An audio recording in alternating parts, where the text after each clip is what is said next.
Warahmatullahi wabarakatuh. Om Swastiastu, Namo Buddhaya, Salam, Salam Rahayu, Salam Kebajikan, Salam Taklim Makrifat, Ura. Edisi siar langsung bertempat di Kampus 3 Taklim Makrifat, Lamongan. Judul yang kita angkat kali ini adalah apapun yang kau kerjakan, kaitkanlah dengan visi misi gurumu. Orang banyak salah arti tentang hakikat ibadah. Dikiranya ibadah itu yang berupa syahadat, sholat, zakat, puasa, haji, dikiranya itu. Itu adalah ritualnya ya. Itu ritualnya ibadah, ada seperti itu. Tapi ibadah sendiri adalah hubunganmu dengan Tuhan. Lah masa kamu hanya terhubung dengan Tuhan? Ini logikanya ya, hanya saat sholatmu saja. Begitu kerja sudah putus hubungan. Ataupun saat kau zikir saja, begitu kau lepas zikir, maka kau kira kemudian putus hubungan. Ibadah itu adalah apapun semua yang kau kerjakan itu, jika dikaitkan dengan visi misinya, yang nya ini mesti jelas konkret, bukannya yang di sono nggak jelas, bukan. Visi misinya Allah itu adalah wujud visi misinya gurumu. Maka ibadah sendiri berarti mengaitkan seluruh apapun yang kita kerjakan dengan visi misi gurumu. Nah, mengaitkan sendiri pun ada tekniknya, nggak sekedar mengaitkan asal nyantol itu enggak. Untuk proses ibadah itu adalah ada sambungan eratnya dengan penyembahan. Nah, penyembahan itu ada yang disembah, ada yang menyembah. Siapa yang menyembah, dengan cara bagaimana menyembahnya. Logikanya berarti mengaitkan dengan urusan ketuhanan itu berarti mendahulukan urusan Tuhanmu dulu. Loh, ini yang agak sulit. Bukan berarti Tuhannya kau kasih sisa-sisa, renceh-renceh, itu bukan. Jadi mengaitkan dengan visi misi gurumu, tetapi dengan mendahulukan urusan gurumu di atas urusanmu.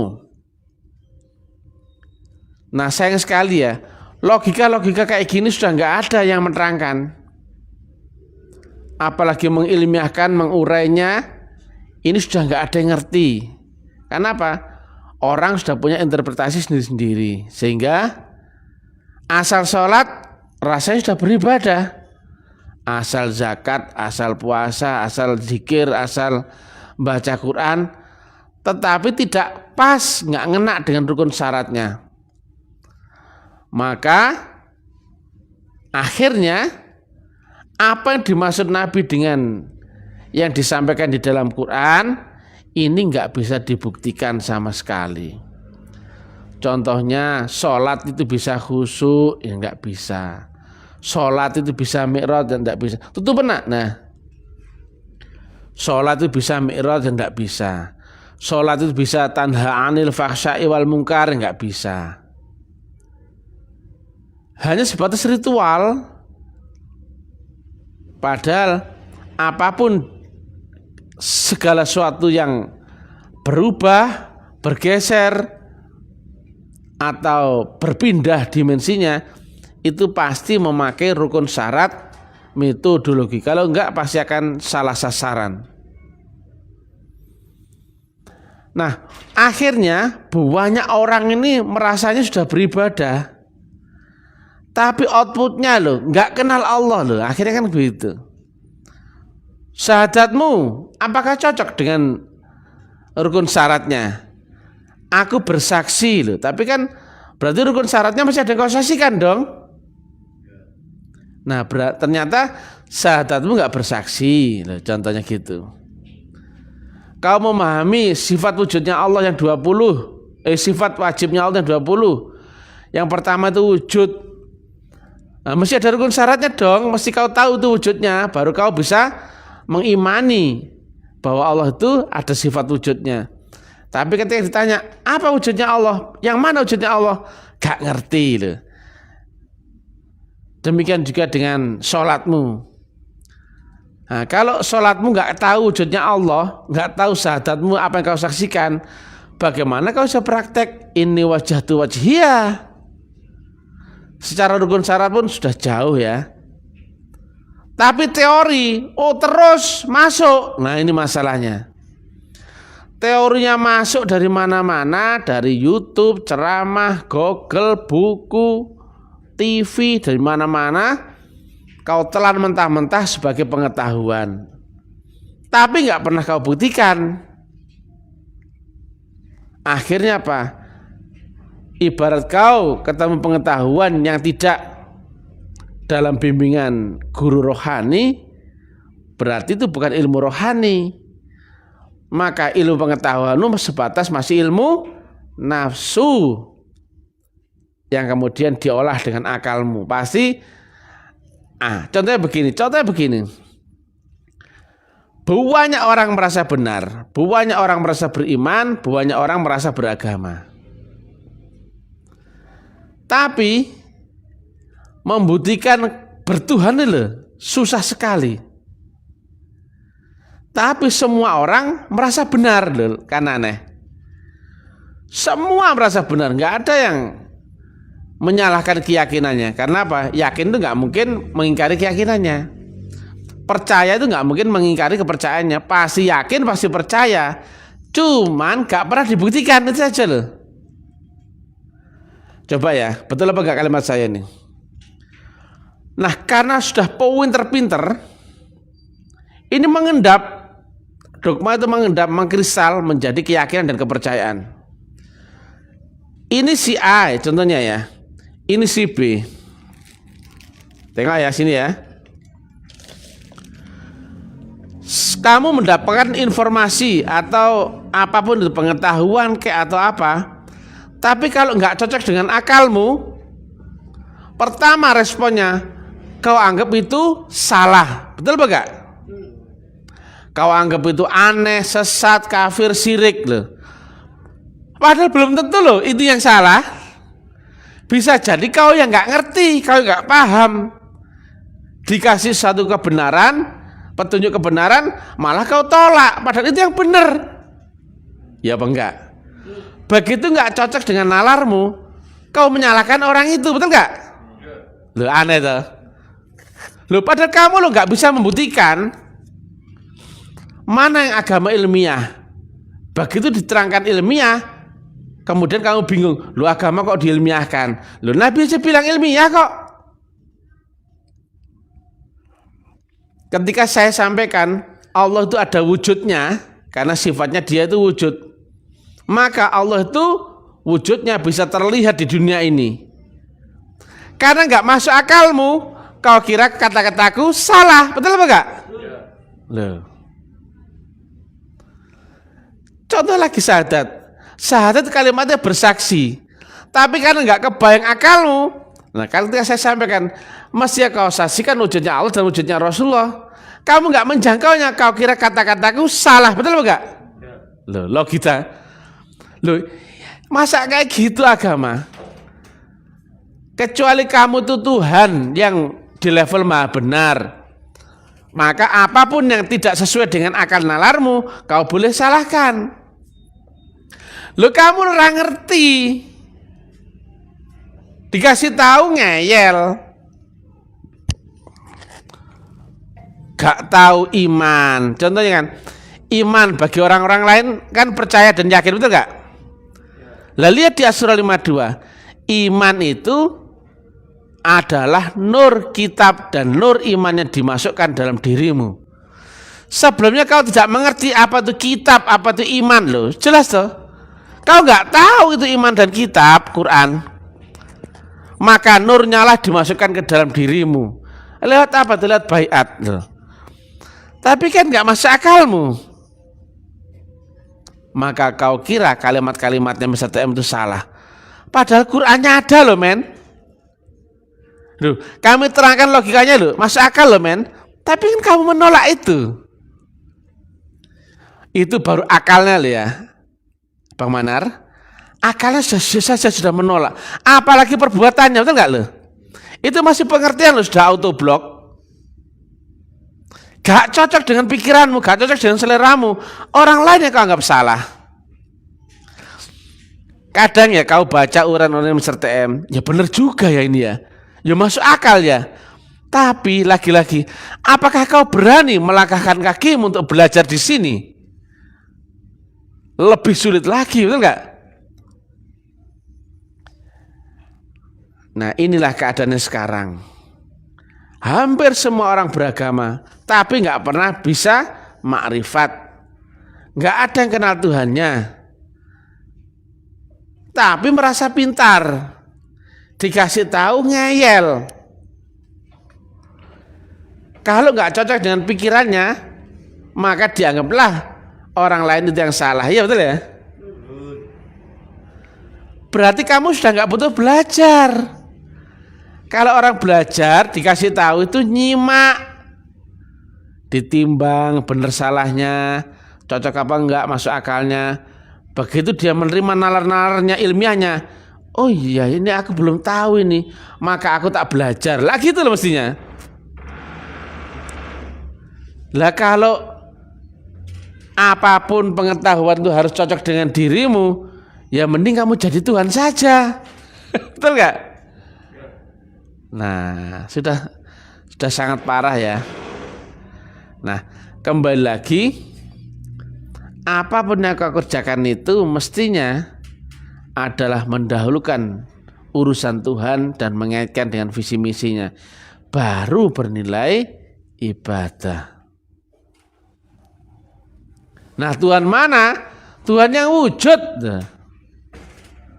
Kalau Tuhanmu masih angan-angan, gak jelas, gak ngalor, gak ngidur-ngalor apa, ngetan ngulon, gak jelas wis. Tuhanmu itu adalah Tuhan yang wujud. Sifatnya dia ada wujudnya loh. Allah wujud kita kok. Lah yang di dunia itu terkait dengan undang-undang 5 panca indera. Terlihat, cium, raba, dengar dan rasakan. Nah, kalau dia menerangkan sifatnya wujud, berarti yang mana ini? Yang terlihat, apa tercium, teraba, terasakan? Yang terlihat dong, loh. Terlihat dulu wujudnya. Itulah kenapa rukun Islammu ada di urutan pertama, yaitu syahadat. Kau saksikan dulu wujudnya. Lah kalau kamu syahadat, bahkan sudah sampai haji, tapi syahadatmu nggak pernah ada yang kau saksikan, berarti kau pun belum Islam. Islammu belum. Demikian juga iman. Lihat ya ayatnya di Asy-Syura 52. Asy-Syura 52. Dan sebelumnya kau tidaklah mengerti apa itu kitab, apa itu iman. Loh, gak ngerti kamu itu, gak ngerti. Maka demikian ini kami jadikan nur dan kami tunjuki siapa yang kami kehendaki di antara hamba-hamba kami. Ditunjuki, dikehendaki di antara hamba-hamba kami. Maka orang yang beriman itu adalah orang yang ditanamkan nur ke dalam kolbunya, yaitu orang yang dibaiat, itulah yang beriman. Maka orang yang belum dibaiat, tapi ini ya bukan ilmu yang lain, nah yang lainnya nggak tahu apa itu yang dimasukkan. Nah, ketika orang dibaiat, ditanamkan nur iman dan nur kitab, barulah dia beriman loh. Jelas toh? Kalau Islam diawali dengan rukun yang pertama yaitu syahadat. Ya mesti ada yang kau saksikan. Jika belum bisa kau saksikan wujudnya Allah dan Rasulullah, berarti kau belum Islam. Jika kau belum baiat, nur iman dan nur kitab, tapi yang ini bukan yang awur-awuran sana, berarti kau pun belum iman. Demikian juga ihsan. Ihsan beda lagi, yaitu kondisinya telah beserta dengan Allah Ta'ala, maqam takwa, maqam berkekalan dengan Allah Ta'ala. Lebih sulit lagi itu. Itulah maqamnya orang-orang ma'rifatullah. Jadi jauh ya. Makanya sayang sekali uran-uran yang demikian tinggi dan ilmiahnya kayak gini, hanya sedikit ya yang melihat, hanya sedikit yang menelaah, menganalisa. Yang banyak itu yang menolak. Karena apa? Dianggapnya nggak cocok sama saya ini loh, kan gitu. Tapi nggak pernah bisa menerangkan uraian pembanding. Loh, kalimat saya kalau ada salahnya yang mana loh? Terangkan, buktikan loh, yang mana? Nalar saja, nalar ilmiah. Betul nggak? Syahadat itu mesti bersaksi loh. Kalau bersaksi tentu kau lihat dong wujudnya loh. Coba dibantah dengan uraian ilmiahmu bagaimana kira-kira? Kebanyakan sebelum mengurai udah duluan ngamuk, iya apa enggak ya? Emosi dulu. Nah, inilah gambaran sekarang. Makanya diingatkan Nabi, Islam itu dulu datangnya itu dalam keadaan yang asing sekali. Dianggap gila, dianggap aneh, dianggap bid'ah. Itu Abu Lahab, Abu Jahal, ahli syariat, tokoh. Maka gak mungkin sampai ngata-ngatain Nabi dengan kau jangan ibadah dengan cara aneh-aneh. Ini loh yang dikerjakan orang-orang tua kita dahulu. Artinya apa? Kau itu gak umum, kau itu mengada-ada, kau itu bid'ah. Loh. Itu Rasulullah Muhammad udah ke bid'ah loh. Nah, kalau bukan pakar syariat, nggak mungkin seorang Abu Lahab dan Abu Jahal itu memprotes, mengece, mengolok-olok Nabi Muhammad. Seperti itu loh. Sama dengan zaman sekarang. Kami sampaikan, tapi kan nggak masuk nalarmu. Sehingga berbondong-bondonglah orang mengejek, mencaci maki taklim ma'rifat. Karena apa? Gak sesuai dengan sudut pandangmu. Padahal ini pengetahuan yang luar biasa. Kamu tinggal nyimak dan resapi. Betul apa enggak? Nalar apa enggak itu loh. Tapi banyak orang yang lebih memilih menentang, menolak, menafikan, memusuhi dakwahnya taklim ma'rifat ketimbang mengambil manfaat dari yang kami sampaikan ini. Padahal agamamu itu loh, apa yang kau buktikan dengan agamamu itu? Kamu sholat, apa sudah bisa mi'raj? Oh nggak bisa aja kok. Syahadat, nggak bisa nyaksikan. Wasilah gak ngerti. Guru Rasulullah min anfusikum yang nggak tahu. Hanya pengetahuan tak loh. Sholat yang sama, ritual yang sama persis loh. Malah bisa jadi ahli syariat itu lebih ahlinya lah membaca surat-surat yang lafalkan itu lebih tartil, lebih bagus, lebih indah. Tapi bisa jadi sholat yang tidak nyambung, tidak connect atau terputus lalai dengan Allah Ta'ala, sama-sama begini Allahu Akbarnya, tapi satunya bisa mi'raj, satunya malah dapat neraka well. Sholatnya sama enggak? Sama. Sama-sama sholat loh ya, bukan berarti yang satunya enggak sholat. Sholat sama.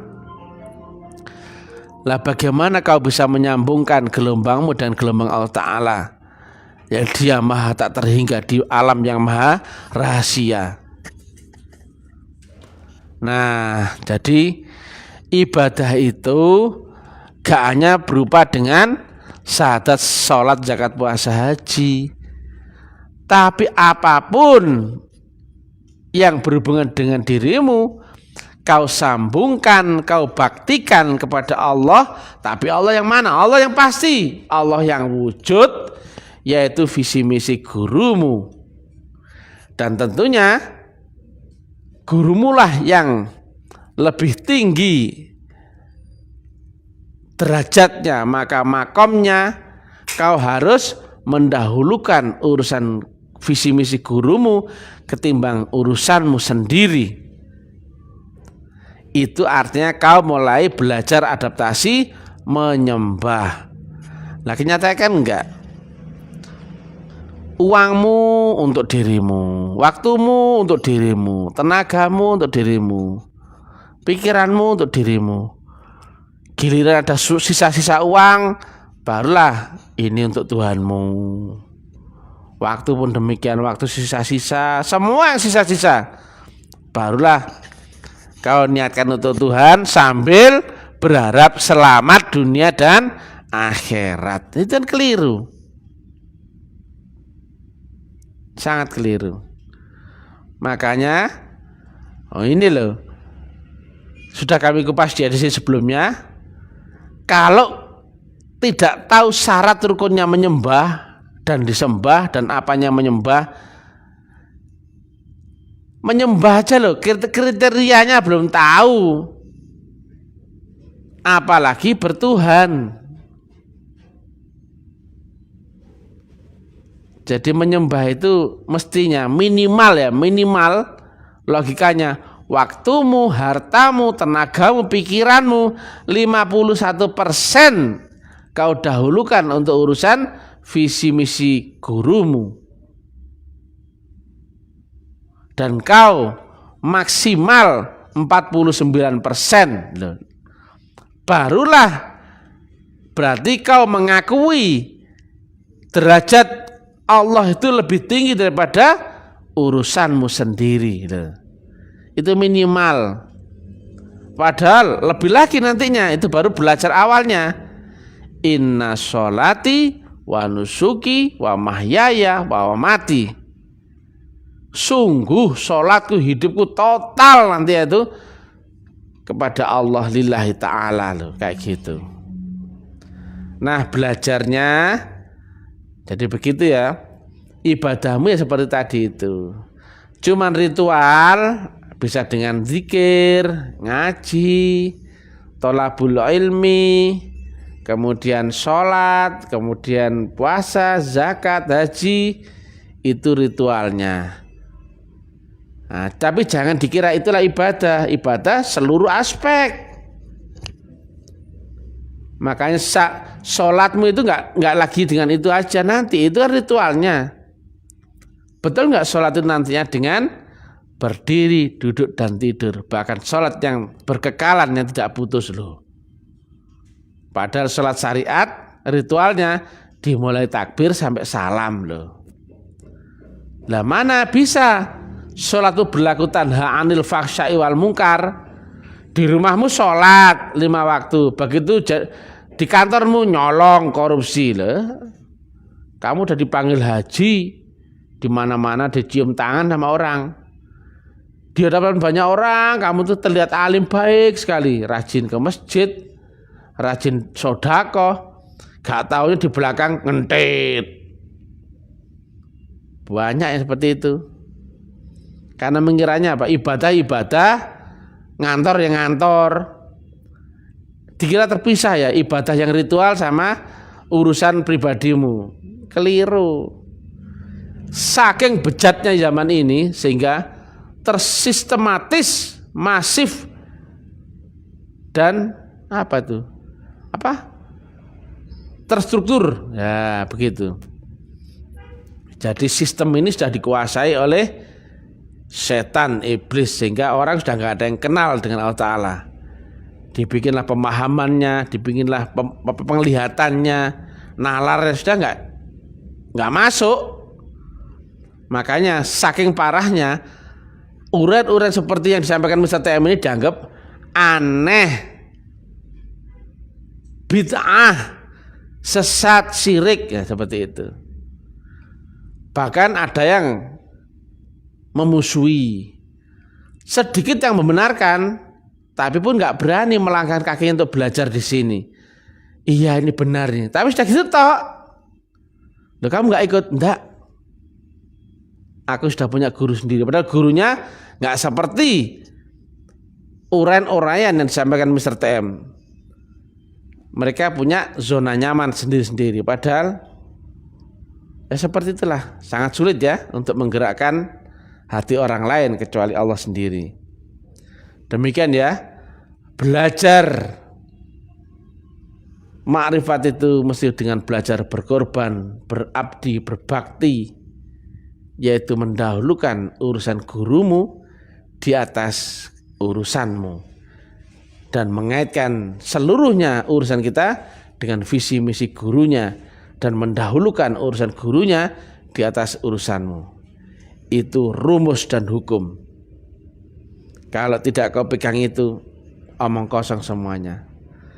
Ibarat pondasi, jika pondasi awalnya nggak kau kuasai, semakin ke depan nanti akan rusak semua atau distorsi. Demikian yang bisa kami sampaikan. Kurang lebihnya saya mohon maaf sebesar-besarnya. Suksma, puji Tuhan, haleluya, alhamdulillahirabbil alamin. Billahi taufiq wal hidayah, billahi ridha wal inayah, ilahi anta maksudi wa ridhaka matlubi. Wassalamualaikum warahmatullahi wabarakatuh.